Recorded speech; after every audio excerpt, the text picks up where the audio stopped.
карты. Все, звук появился.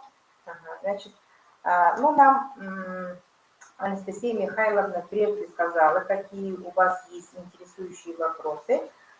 По ходу можете задавать уже свои конкретные вопросы, да, а сейчас вот из тех вопросов, которые поступили, хотелось бы сразу дать ответ. Билетный оператор, как его выбрать? Билетного оператора выбрать очень просто. Во-первых, их несколько. Есть музей, есть Интикетс, есть Интикетс и еще есть Прибук. Да? То есть это на ваше усмотрение. Можете выбрать любого билетного оператора, которого пожелаете.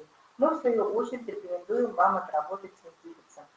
Это не реклама, это просто проверенный уже, да, то есть он в республике много кто пользуется этим билетным оператором, мы с ним прекрасно сотрудничаем. Если мы в первый раз пытались отработать со Сбербанком, то там у нас вышли некоторые сложности, и очень долго они раскачивались, почти у нас месяц ушел на это. А так как, например, с Интикетсом у нас там буквально 2-3 дня, мы все запустили.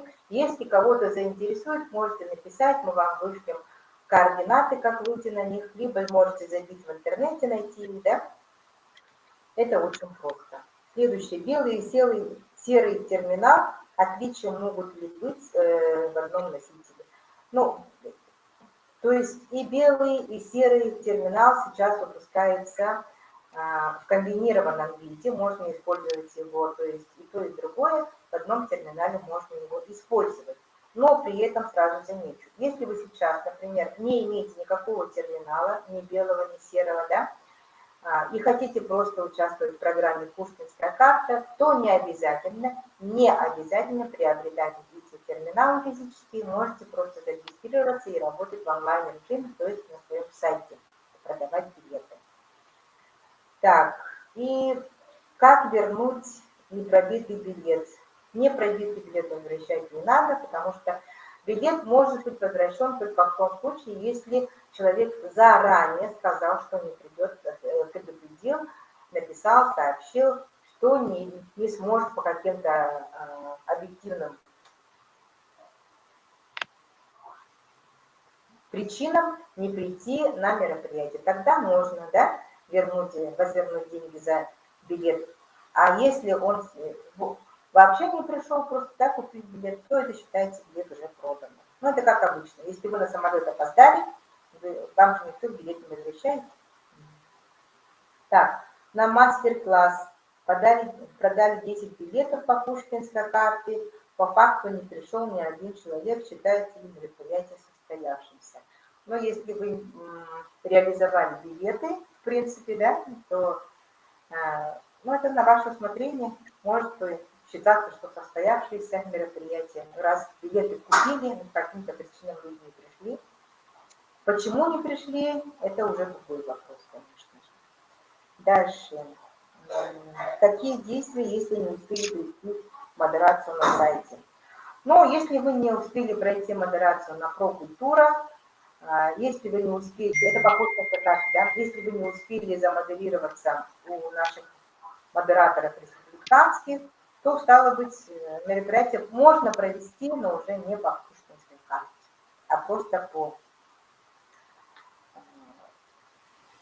То есть по Пушкинской карте там минимум дается 1 неделя. Почему? Потому что если вы не пройдете регистрацию, вам тут она возвращена, то есть вам надо будет исправить какие-то, сделать поправки, и буквально за 5 дней она закрывается. Сейчас еще сделали подлиннее срок, да, то есть надо будет модерироваться вообще заранее. Рекомендуем модерироваться за месяц, за 2 месяца, за полгода. Если у вас мастер-классы, то можете просто сделать цикл, замодерировать на год вперед. Так, еще вопрос. Можно ли обойтись без кассового аппарата и принимать платежи онлайн? Да, можно. Можно обходиться без кассы и продавать на своем сайте, на сайте билетного оператора можете даже продавать билеты. Так, какое написать письмо учредителю? Письмо, наверное, имеется в виду, так как вы казенники, да, и вы хотите, чтобы деньги поступали, ну, деньги будут поступать на счет вашего учредителя, потому как вы являетесь казенным учреждением и не имеете бюджетного счета. Ну, то есть здесь весьма индивидуально надо подходить, да. Если конкретно к кому обращаетесь, ну, общие это то, что вы хотите проводить мероприятие по Пушкинской карте и просите его дать согласие подключиться, то есть будет там указываться счет его и так далее, да, поэтому, ну, здесь тоже все индивидуально. Если есть конкретный вопрос, можете прямо на нас выйти, мы вам подскажем, да, конкретно, что писать, по какому каждому учредителю, в зависимости от того, как вы с ним дружите. Так, обязательно ли выставлять свою афишу на сайте Прокультура РФ? Недостаточно своего сайта. Не обязательно, потому что вы должны сначала провести модерацию на сайте, то есть Россия сначала вас там утверждает, только потом утверждают вас республиканские уже модераторы, и после этого, то есть афиша на Прокультура одна, там должна быть совсем другая, без простая фотография, там нет никаких слов, никаких букв, да, и на сайте вашего учреждения эта афиша другая, и такая, какой вы привыкли видеть. Там все указывается дата, время, участники и так далее. Все. Если есть вопросы, пожалуйста, сейчас задавайте. Ну, еще у меня есть Елена Андреевна, я могу передать слово ей, она вам более конкретно ответит на некоторые вопросы. Задавайте, коллеги, вопросы. Можно и контактный, да, можно. 8 924 368 49 21. Я вот по каким-то вопросам прямо по Так, здравствуйте, уважаемые коллеги. Ну вот по поводу выбора банка эквайринга либо билетного оператора хочу вам немного рассказать. У разных билетных операторов свои условия. У кого-то ежемесячная абонентская плата, у кого-то в зависимости от поступивших средств они изымают проценты.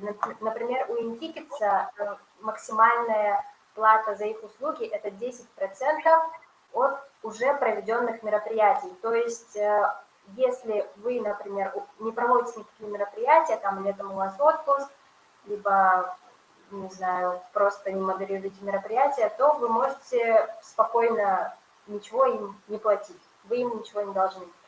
У Quick Tickets, для примера, совсем другие условия. Если даже у вас не проходит никаких мероприятий, в месяц вы обязательно должны уплачивать абонентскую плату 5000 рублей. Ну, это было летом, возможно, сейчас у них условия поменялись, может быть, тарифы выросли. Ну, вот так вот, например. И по поводу личных кабинетов, работа в личных кабинетах билетных операторов тоже бывает у кого-то менее понятная, у кого-то более понятная. Ну, в этом плане Интикетс, они вообще супер удобные. И еще раз говорим, что это не реклама, просто мы ими пользуемся, и остальные учреждения тоже очень хорошие отзывы оставляют. И что еще? Про интернет-эквайринг. Интернет-эквайринг – это немножко другое, нежели билетный оператор. Интернет-эквайринг, эти услуги предоставляет именно банк. Сбербанк, ВТБ этим занимаются. Алмаз-Аргент пытались год назад такие услуги предоставлять, но сейчас мы не знаем, какие у них успехи. Кажется, они все-таки не реализовали этот свой проект. Это, как сказать, оплата через интернет, там у них тоже личный кабинет, но они к интернет-эквайрингу еще обязуют вас приобретать кассовые аппараты. Вот белый серый терминал, который может быть в одном и том же терминале, и через кассовый вот этот аппарат продавать билеты на кассах через интернет, ну, онлайн. Эти кассовые аппараты, они тоже предоставляются платно за абонентскую плату 1500 рублей минимум в месяц. Ну, самое выгодное работа с билетным оператором получается в наших условиях, потому что мы же не зарабатываем, сказать-то, месяц по миллиону, да. Вот. Так что вот совет работать с билетными операторами. Еще там вопросы были?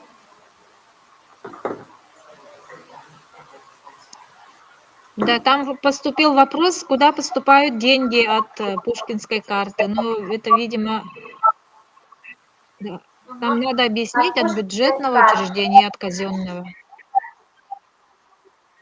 Так, если вы бюджетное учреждение, то они поступают на счет ВБД, на тот счет, который вы указали при заключении договора с билетным оператором, либо с интернет-эквайрингом. Но это ВБД. Угу. А у казенников средства поступают на ВБД учредителя.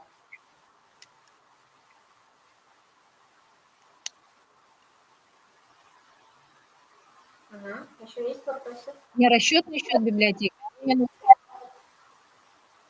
Нет, на расчетный счет учредителя, если казенный.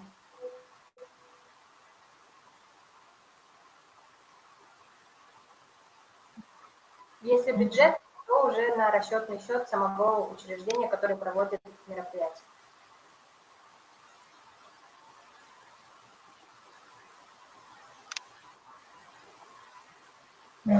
Понятно.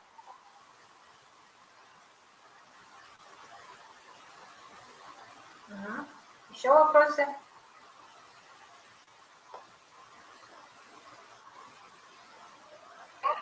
Коллеги, еще есть вопросы?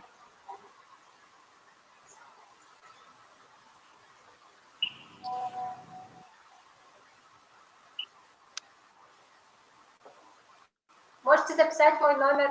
Я, например, веду несколько учреждений, скажу по секрету, да, помогаю им моделировать мероприятия и как связаться с билетными операторами, ну, не только с Интикетсом. Можете записать мой номер 8 914 268 17 69.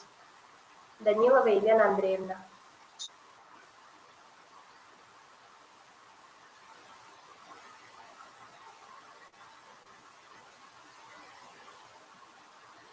Анастасия Михайловна, значит, нет вопросов, то, в принципе, мы можем завершить, да, встречу.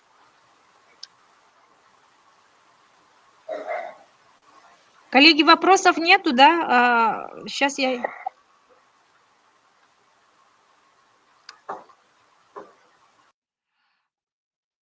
Вы еще раз билетного оператора назовите, пожалуйста. Билетный оператор InTickets.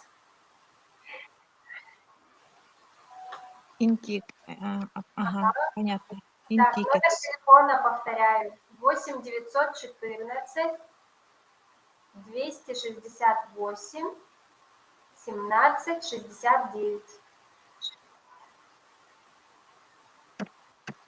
Данилова Елена Андреевна.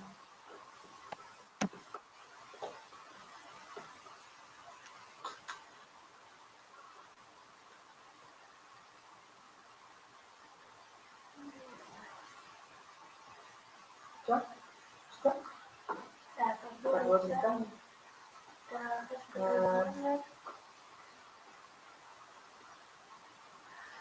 Сколько стоит годовое обслуживание у Intickets? У Intickets нет годового обслуживания. Они берут деньги только за проведенные мероприятия. То есть вы провели мероприятие, вам поступило 10 тысяч, вы им платите 1000 рублей комиссию, например. 10% они берут от проведенных мероприятий. Если у вас мероприятия не проходят, то они деньги не берут. У них нет абонентской платы.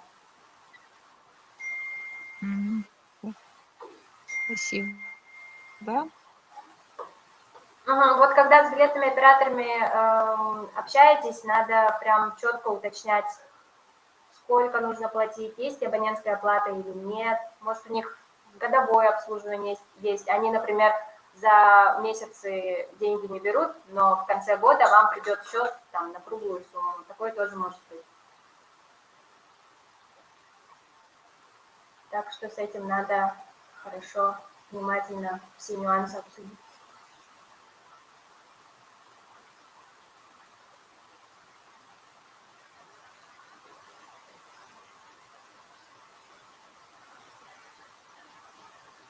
Еще вопросы есть?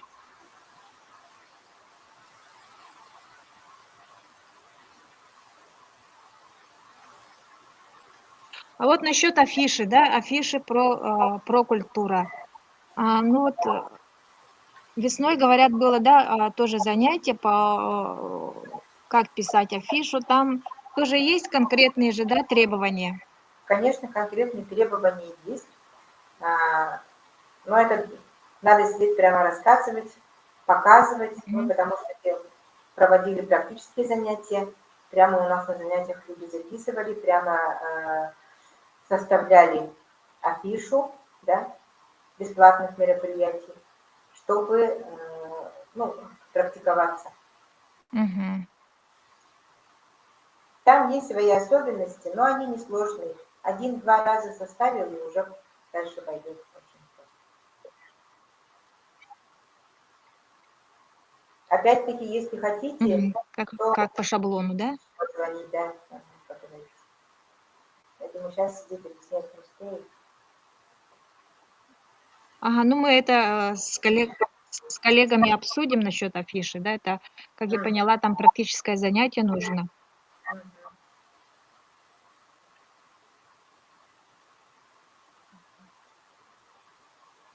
Еще вопросы есть?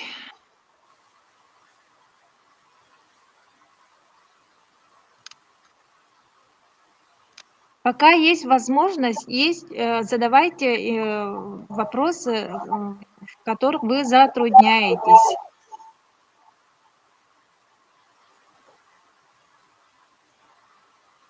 Ну, видимо, все понятно. Тогда я благодарю Анастасию Гекторовну и Елену Андреевну. Если у нас возникнут какие-то вопросы, то мы с вами еще раз свяжемся. Хорошо. Спасибо большое. Спасибо, коллеги. До свидания. До свидания.